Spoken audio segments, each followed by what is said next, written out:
আমরা ঘুরতে এসেছি মাজারে। এই মাজারে অনেক লোকজন এসেছে, একটু সামনে উরুস হবে। তো আমরা এখানে দেখাতে আসছি যে মানুষ কিভাবে বিভিন্ন সিদ্ধি কর্মকাণ্ডে লিপ্ত হয়।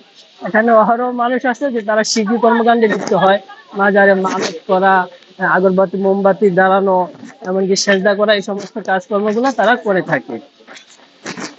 এই যে আমরা এখানে আসছি, এটা হচ্ছে 1 নম্বর সুলতানের আউলিয়া হযরত শাহ আলী বগদাদী রহমতুল্লাহ মাজার শরীফ। এটা ঢাকা শহরের ভিতরে এমনকি সারা বাংলাদেশে খুবই একটা জনপ্রিয় মাজার। অর্থাৎ যারা মাজার কেন্দ্রিক কাজকর্ম করে থাকে তারা সকলে এটাকে চিনে। তো এখানে এসে আমরা যে দেখেন বিভিন্ন রকমের আছে, অনেক লোকজন এখানে বসে আছে। অনেক লোকজন বসে এখানে আগরবাতি মোমবাতি করে এই যে সামনে আসছে। এই যে এখানে লোকজন আসছে, অনেক মানুষ এখানে এই তো মানত করছে।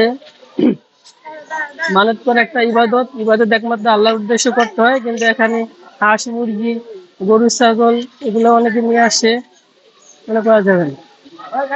এখানে অনেক মানুষ আসছে, যে মানুষগুলা এই যে আগরবাতি মোমবাতি দিচ্ছে, এগুলো মানত করতেছে। আগরবাতি মোমবাতি করা মানত করা এগুলা স্পষ্ট শিল্পী কর্মকাণ্ড, মানুষগুলা এগুলা করে থাকে। এই যে চুম্ম দিতেছে, এই যে গাছের নিচে আগরবাতি মোমবাতি গুলো করতেছে, এগুলা শিল্পী কর্মকাণ্ড। এই যে ভিতরে দেখা যাইতেছে অনেক লোকজন এই বিভিন্ন মানত করতেছে, দোয়া করতেছে, সেজদা করতেছে। এই কর্মকাণ্ড করা যাবে না। একজন লোক একটা বাচ্চা নিয়ে আসছে, বাচ্চা নিয়ে আইসা এই যে ইবাদত বন্দি করতেছে। এই কর্মকাণ্ড গুলো থেকে বেঁচে থাকতে হবে।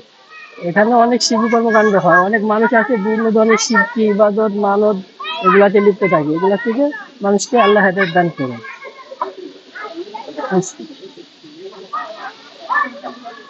হুম।